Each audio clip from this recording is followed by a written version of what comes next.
We are standing right on the edge of a technological shift so massive, it's going to redefine, well, everything. Now, I'm not talking about just another upgrade.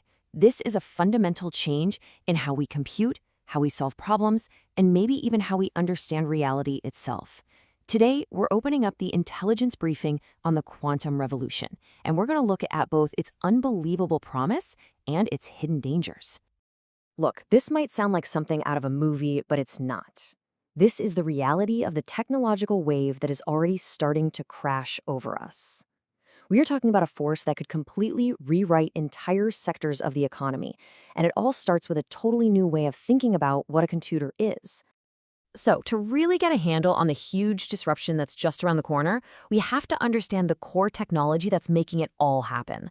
And again, this isn't about making our laptops faster. No, this is about building something brand new from the ground up, based on the bizarre but incredibly powerful rules of the quantum world.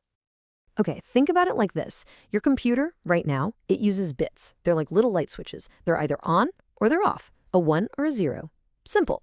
Quantum computers, though, they use what are called qubits, and qubits are more like dimmer switches. They can be on, they can be off, or, and this is the crazy part, they can be both at the exact same time.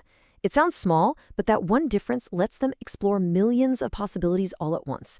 It gives them the power to solve problems that would take our best supercomputers today thousands of years to crack. And this new power, it's not just a theory in a lab. It's already being aimed at some of humanity's biggest, toughest challenges. I'm talking about your smartphone, your medical care, even the weather forecast. They're all about to go through a complete revolution. So let's take a look at how this is already starting to play out.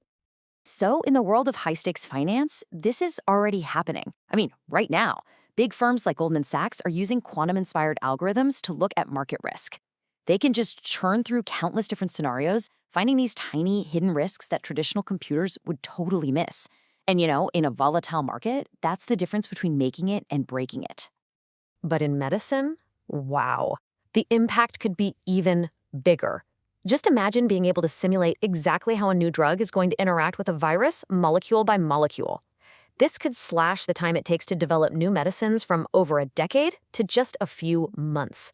We're talking about personalized cancer treatments, new antibiotics to fight off superbugs, even potential cures for diseases we once thought were a life sentence. This exact same power could be our secret weapon in the fight for the planet.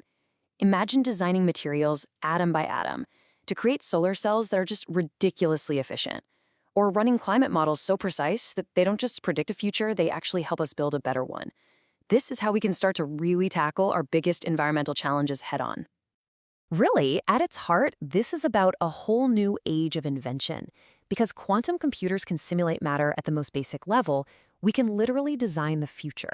Think about room temperature superconductors that could create energy grids with zero waste, or super light, super strong materials for building planes and spacecraft. We're on the verge of creating materials with properties we can't even dream up yet. The promise here is just breathtaking, right? But with any revolution, there's always a risk. And as we're all racing toward this quantum-powered future, a really serious, almost invisible danger is popping up. One that could make global inequality way, way worse than we've ever seen before. It's the single most important question we could possibly ask. Because a tool this powerful doesn't just create opportunities, it creates power. And right now, that power is getting concentrated in a really, really imbalanced way. This map shows you the stark reality of it all. This is the birth of the quantum divide. Over $40 billion have been put into quantum research and development around the world. But look where it's going. The vast majority is clustered in North America, Europe, and East Asia. This isn't just a gap in investment. It's a fault line that could decide which nations thrive and which get left behind. And the divide isn't just about money. It's about people. This number, it's just staggering. According to a global UNESCO survey, 84% of the countries they surveyed are seeing their quantum expertise either stagnate or just leave. It's a massive brain drain, pulling the top talent away from developing regions and straight into those quantum hubs we just saw on the map. And that leads to the biggest hurdle of all. See, without access to the actual hardware, the quantum computers, the labs, the fancy sensing equipment, a country simply cannot participate in this revolution. And as this map shows, direct access to all that critical gear is overwhelmingly located in the global north. This creates a vicious cycle of dependency where much of the world has to rely on infrastructure controlled by other countries. So when you put all the pieces together, you see this crisis that just feeds itself. Almost a third of the institutions surveyed have zero quantum facilities. The best and brightest leave because there's no money or career path for them. Most nations don't even have a national strategy to compete.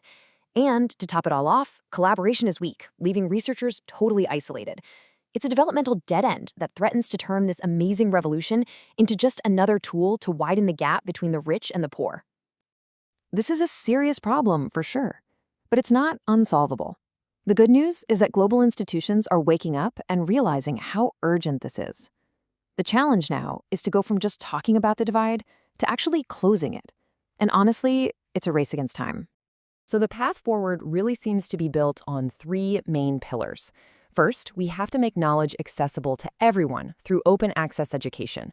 Second, we have to build shared infrastructure, things like cloud platforms, so brilliant minds everywhere can contribute, not just a handful. And finally, we absolutely need global cooperation, using science diplomacy to make sure this tech serves all of us. And we're already seeing this in action, which is great. The Open Quantum Institute, for example, is a fantastic model. It's focused on building up skills through things like hackathons and training in developing regions. And what's really cool is it's specifically aiming quantum computing at the UN's Sustainable Development Goals. Things like clean water and climate action. It's proof that a more inclusive way forward is actually possible. Which brings us to the final and really the most important point. The future of quantum computing isn't some fixed thing that's just gonna happen to us. It's a choice.